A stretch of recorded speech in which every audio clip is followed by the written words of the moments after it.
So what do I think is going to be bourbon of the year? Here's my top 10 list. Like, subscribe, comment, tell me what you think. What's your top 10? Put in the description.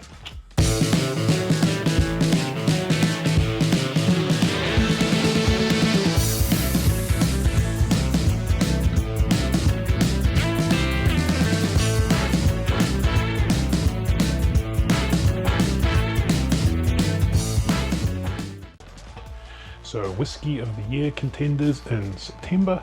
So basically allocation season is in full swing. A whole bunch of great whiskies are being released this year. But still got the Buffalo Trace BTAC collection to come and a few others. So this could be pretty much close to the final list, but there no doubt will be at least one or two that'll be added to this.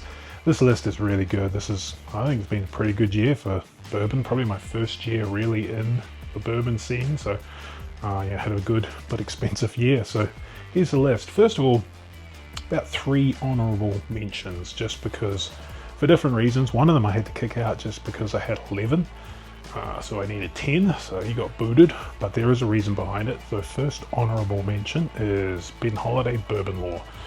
Bourbon Law is a whiskey group. They combined a bunch of barrels and blended up a fantastic mix here. Really top line stuff. Now the only reason it probably won't be in it is I think I've drunk it all, and I don't think I saved a sample, so I can't do a blind with it. So yeah, that's a bit of a problem, but maybe if I find a sample of it, I might put it back in.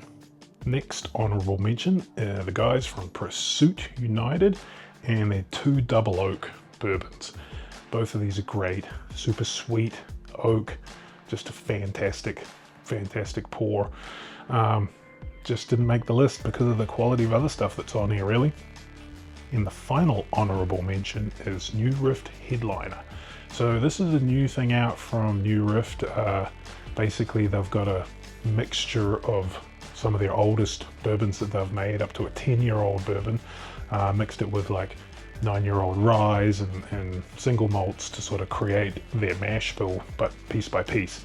And this thing's just fantastic. And the real reason I kicked it off is I had 11 on my list, and there's only like 600 odd bottles of this, so it makes it really tough. Now, some of these other ones are also very limited, you know, understandable, but this one was ultra limited, and you know, so got the boot to honorable mention. And final honorable mention is Barrel King.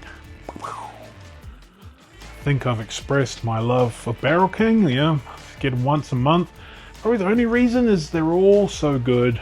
It's not really, they're a lot finished. There's just not one that I can sort of pick, and so I felt, you know, I can't really combine them all and say all the Barrel Kings, but they're all top whiskeys. And they're finished, so I don't think I have any other finished bourbons on this list. So, yep, honorable mention. So, Barrel King, honorable mention. So, the list itself. These are in no particular order, but every one of these is a banger. We'll start off with Wild Turkey Triumph.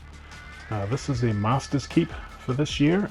It is a rye whiskey, 8-year-old rye whiskey. People complained about the cost. I haven't really taken cost into account on this stuff, but it's a fantastic rye. It's a really good one. This one's signed by Jimmy himself, which makes it extra special. Next on the list is Little Book the Infinite. This is going to be like an infinity barrel bottle thing where they keep adding to it every year. So this year was an absolute banger. Super complex, you know, just didn't drink overly hot, but man, it was really good. So hopefully it gets better and not worse, but this year in particular was a good one. So it's on the list. Next on the list is Booker's Reserve. This is like the other end of the spectrum. This one drinks hot, but way more of a punch in the face than the Little Book.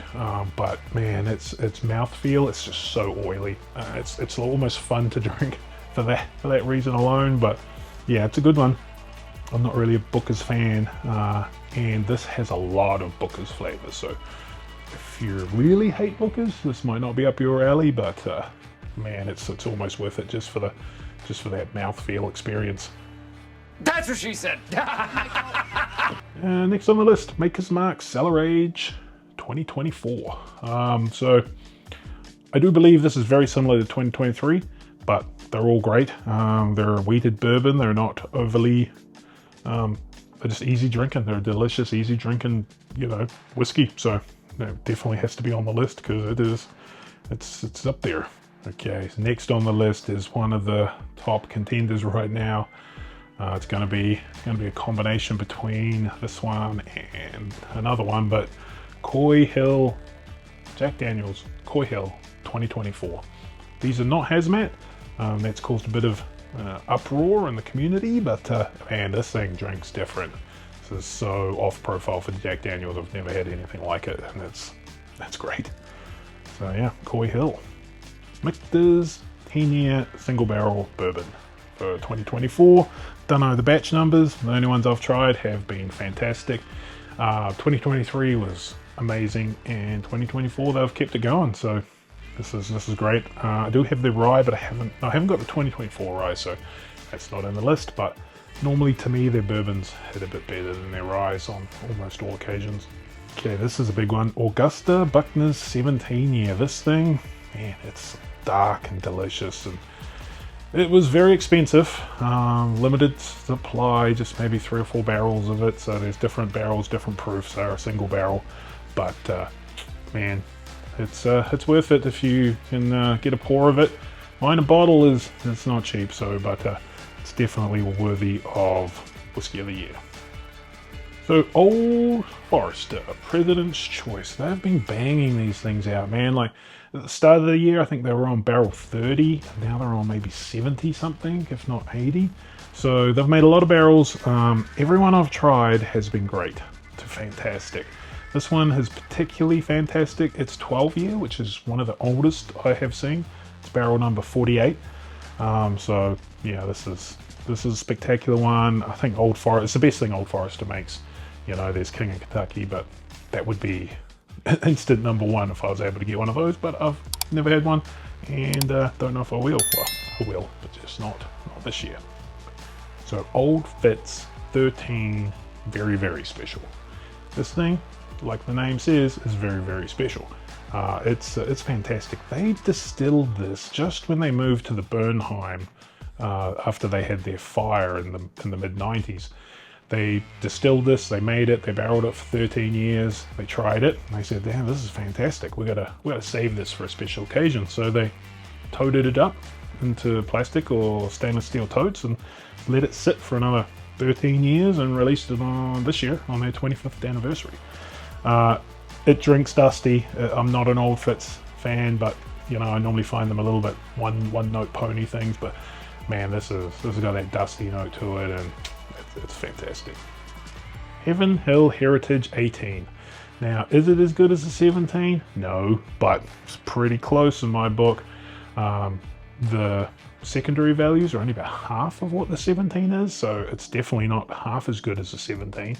But regardless, it's fantastic. It's definitely up there in Whiskey of the Year. So yeah, we'll see where it ends up. So most likely leading contender of Whiskey of the Year. At the moment, I did a side-by-side the other night in the live, and I put Coy Hill above this one. Now, was that just because I'm a Jack Daniel's fanboy? I'm going to have to blind these to really, but this is at the moment is 1 or 2, probably 1, but it is Russell's Reserve 15-year. This thing is fantastic. This thing is also not Russell's Reserve 15. Because I don't have one. Well, I do have one. I actually have 2 of them. But they are in Ohio, and so the one I had, I sold at retail to a buddy, Homer, and so he has got it. So I don't have it for this video. So anyway, I've tried it numerous times. It is fantastic. Just some of the best whiskey I've ever tried, really. It's so good. Like I say, at the moment I gave it to the Coy Hill on that last thing, but I just don't know. I'm going to have to revisit this many times. Many times as I can till I run out of Coy Hill. But so there are my contenders for Whiskey of the Year 2024. TBD on winners. They'll come in January, I suppose. So anyway, yeah, thanks for watching. If you want to become a member, click here or here, join up. Members get extra entries into my raffles and stuff like that. Stag members will get delivery of some samples once a month, just depending on what they are and where they are. If you haven't sent me an email, here's my email address. Make sure you get me your address, members, so we can catch up. And we've started a new Facebook and Discord server, Smoky Mountain Bourbon Society. So yeah, just a place where people can get together and talk about bourbon. No bottle sales or anything like that going on. So just just people talking about bourbon. So put that link up here. Come across that. Everything's in the title. So that's my top 10. What's yours? Put it in the description below. Thanks for watching and see you next time.